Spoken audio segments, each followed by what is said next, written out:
Hello, and welcome to Message in the Middle with Marianne. We all know that life is hard, right? It's messy, it's unpredictable, but it can be wonderful all at the same time. My hope is that we can take a deep dive into self-development topics and explore life's lessons through book clubs, conversations, and interviews. And together, we can uncover the lessons that others have already learned to help us navigate this crazy, wonderful ride called life.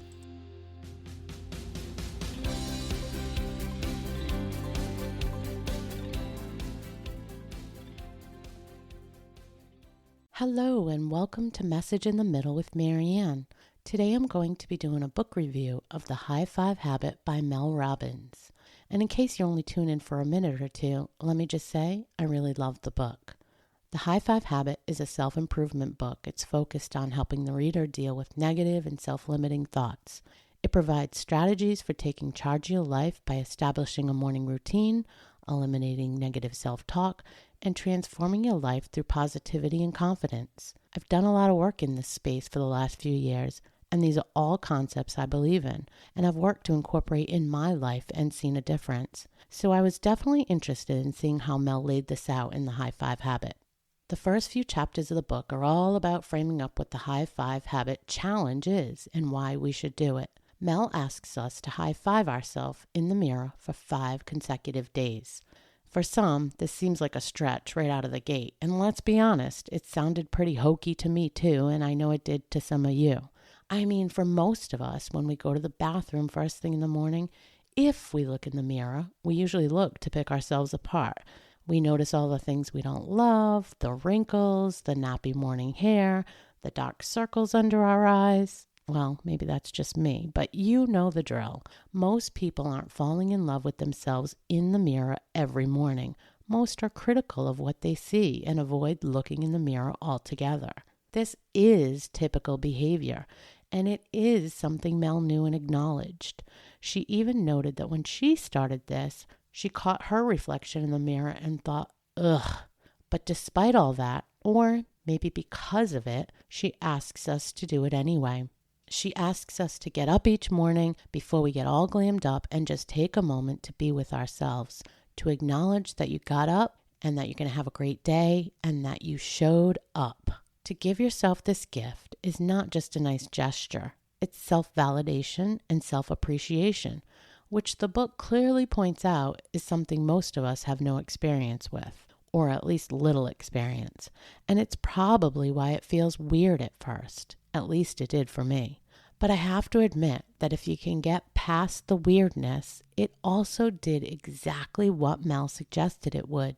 It lifted my mood almost immediately and set a positive tone for the day. Having that moment to myself, for myself, before I got busy with my morning routine and before my mind started to go in 20 million directions running through my to-do list, really made a difference. It almost immediately gave me a lift and made me feel like I could win the day. Mel explains this by reminding us that we've been programmed all our lives to associate high fives with celebrating victories. Whether it's a sports victory, congratulating someone for a job well done, or celebrating the completion of a project at work. We've all experienced high fives, and we all know how it makes you feel excited, pumped up, and just ready for celebration. But what really makes the high five habit so effective, according to the research in neuroscience, is that you're combining the act of giving yourself a high five in the mirror with an uncommon activity like brushing your teeth. This uncommon coupling causes your brain to form a new neural connection because your brain recognizes that something new and strange is happening, so it begins to pay attention versus being on autopilot like it is most days. This section of the book made me think of Dr. Joe Dispenza's work in Breaking the Habit of Being Yourself. In that book, it talks about how we go through most of our days on autopilot. We get up, we go to the bathroom, we brush our teeth, all without much thought. We even find ourselves from time to time driving to or from our jobs, getting to our location, and not really remembering how we got there or the whole drive. It's because our brain is on autopilot. Dr. Dispenza tells us that if we take a different route to work Or we point out something that we don't normally pay attention to, like finding out which houses have garages or which houses have garbage cans outside. It actually makes you pay attention. You're waking up your brain from autopilot and you're making it take note. When you do this, it will then be allowed to create new pathways versus just traveling down the old habitual ones. Similarly, when we practice the high five habit in our bathroom mirror every day, our brains pay attention.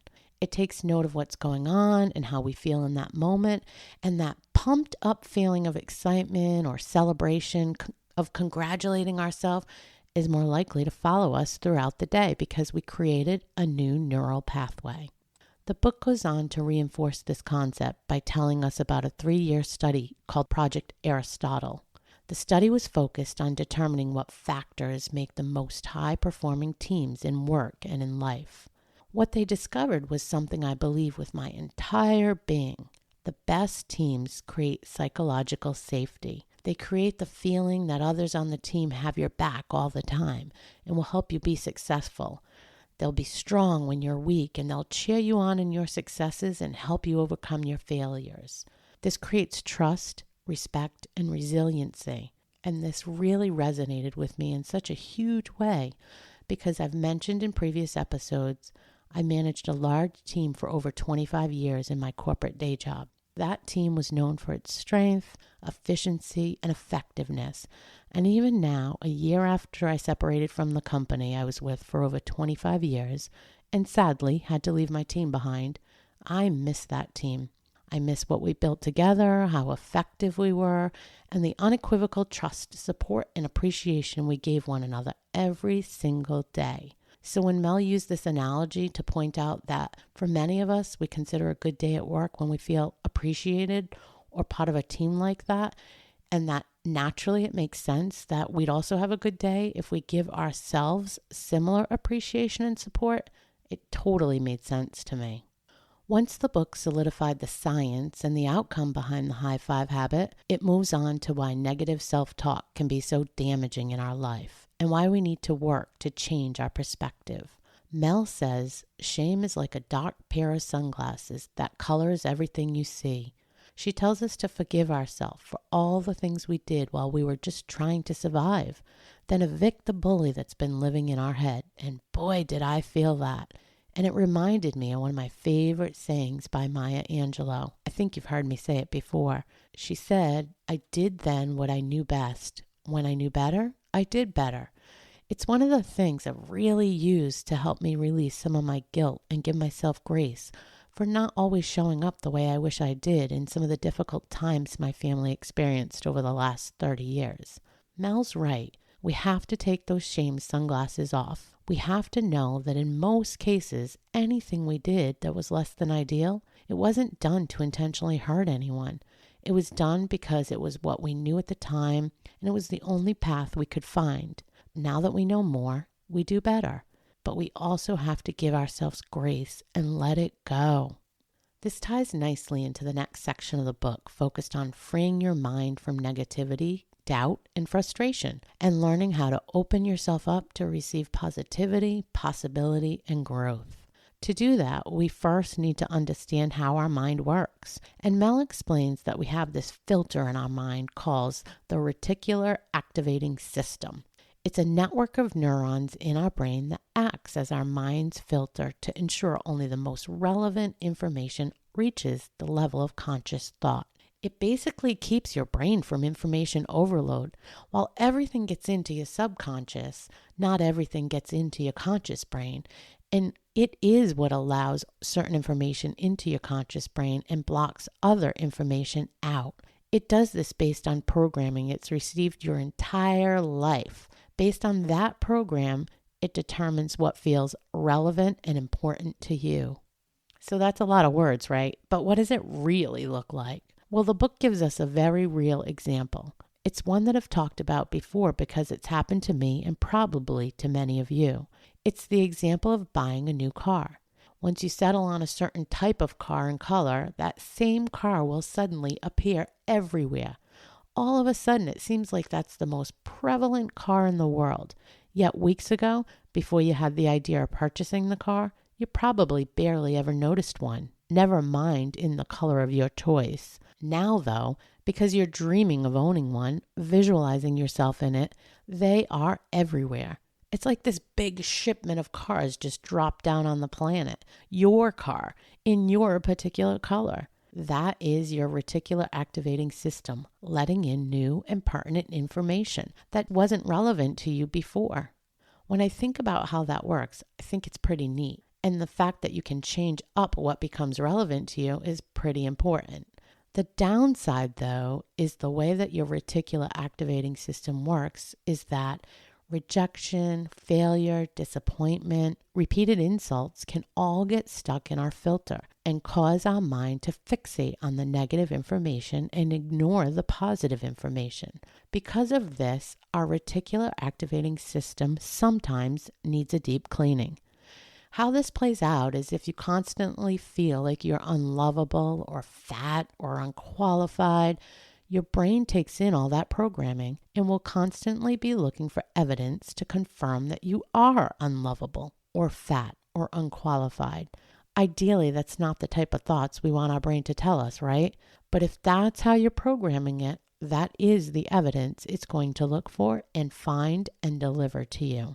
The good news is that similar to the car buying example, we can change what our reticular activating system finds relevant and what it allows us to process in our conscious minds. If we start to feel lovable, worthy, confident, if we start to see ourselves completing the new task and that new role in our new life that we want and visualizing those things and linking those images with a positive outcome, we're training our brain to let in these new and relevant pieces of information.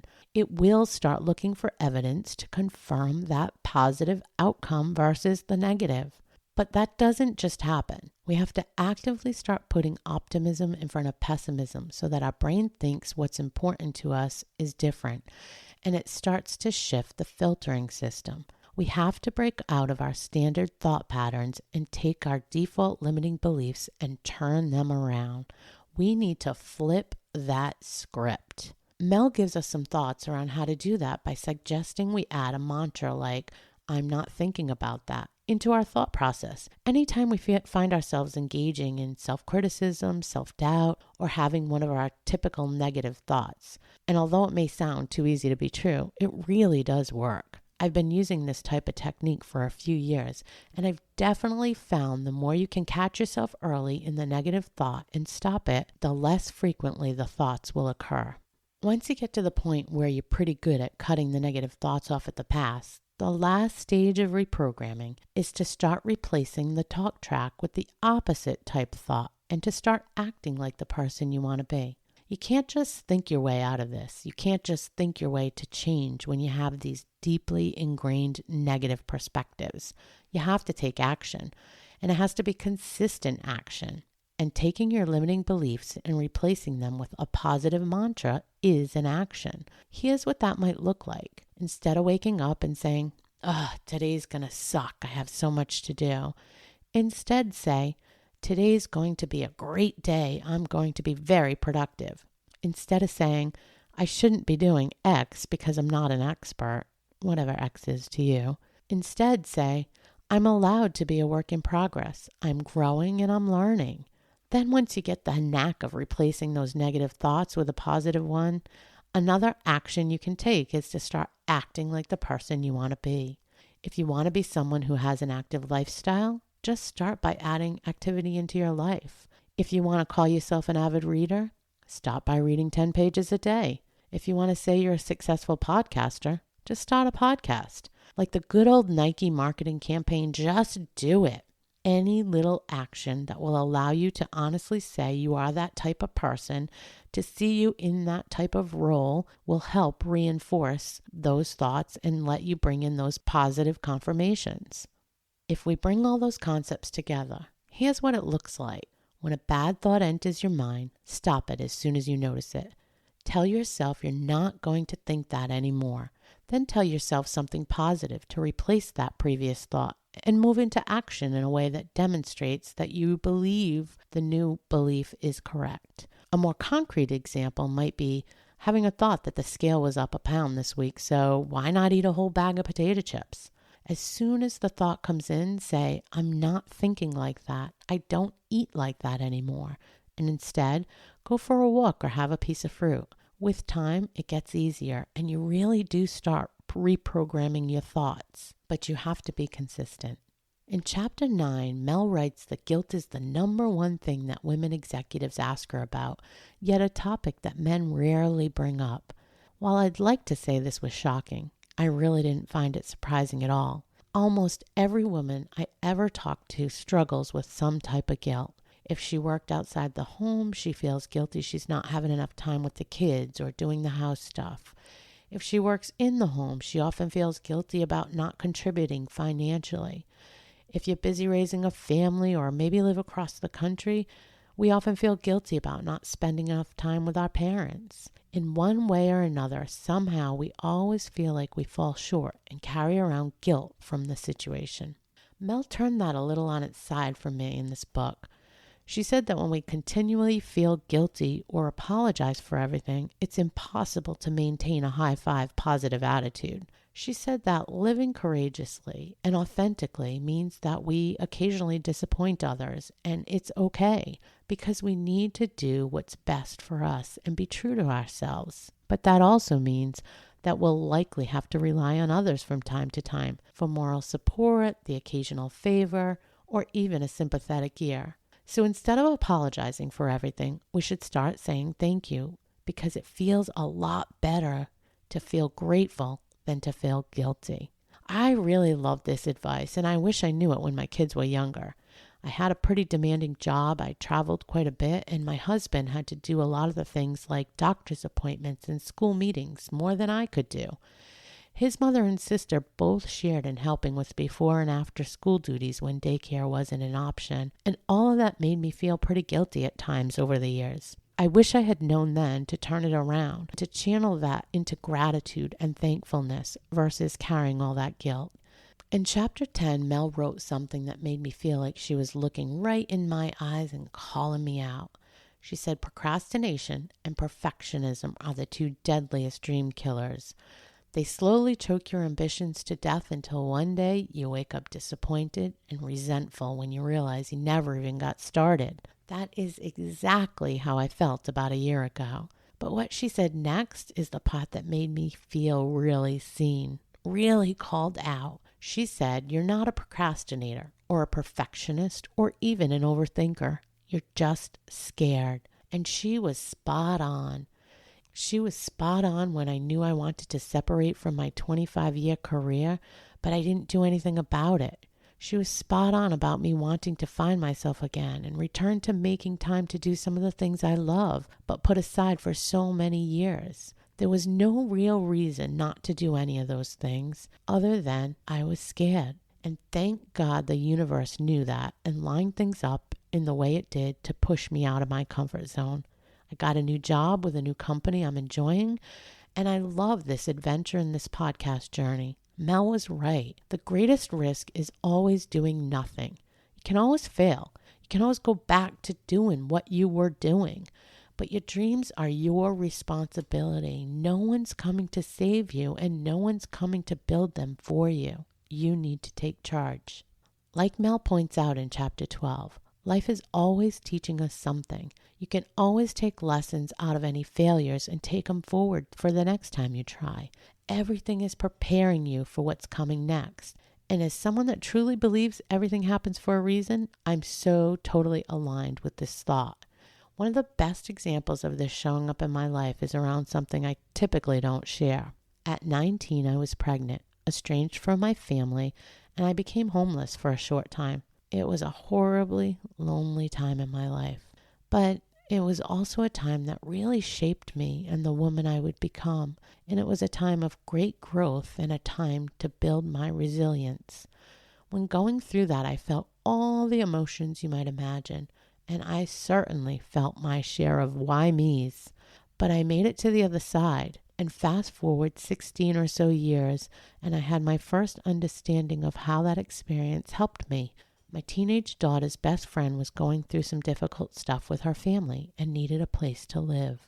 Without hesitation, we opened our home and we gave her a safe landing. And we helped bridge the reconciliation with her family. Then, another 15 or so years later, my daughter befriended a young woman who just had a child. She had to overcome addiction just shortly before becoming pregnant, and she lost both of her parents at a very young age, and then recently had lost her family's home. She had nowhere to go. Again, without hesitation, my doors were open, and we welcomed her into our home.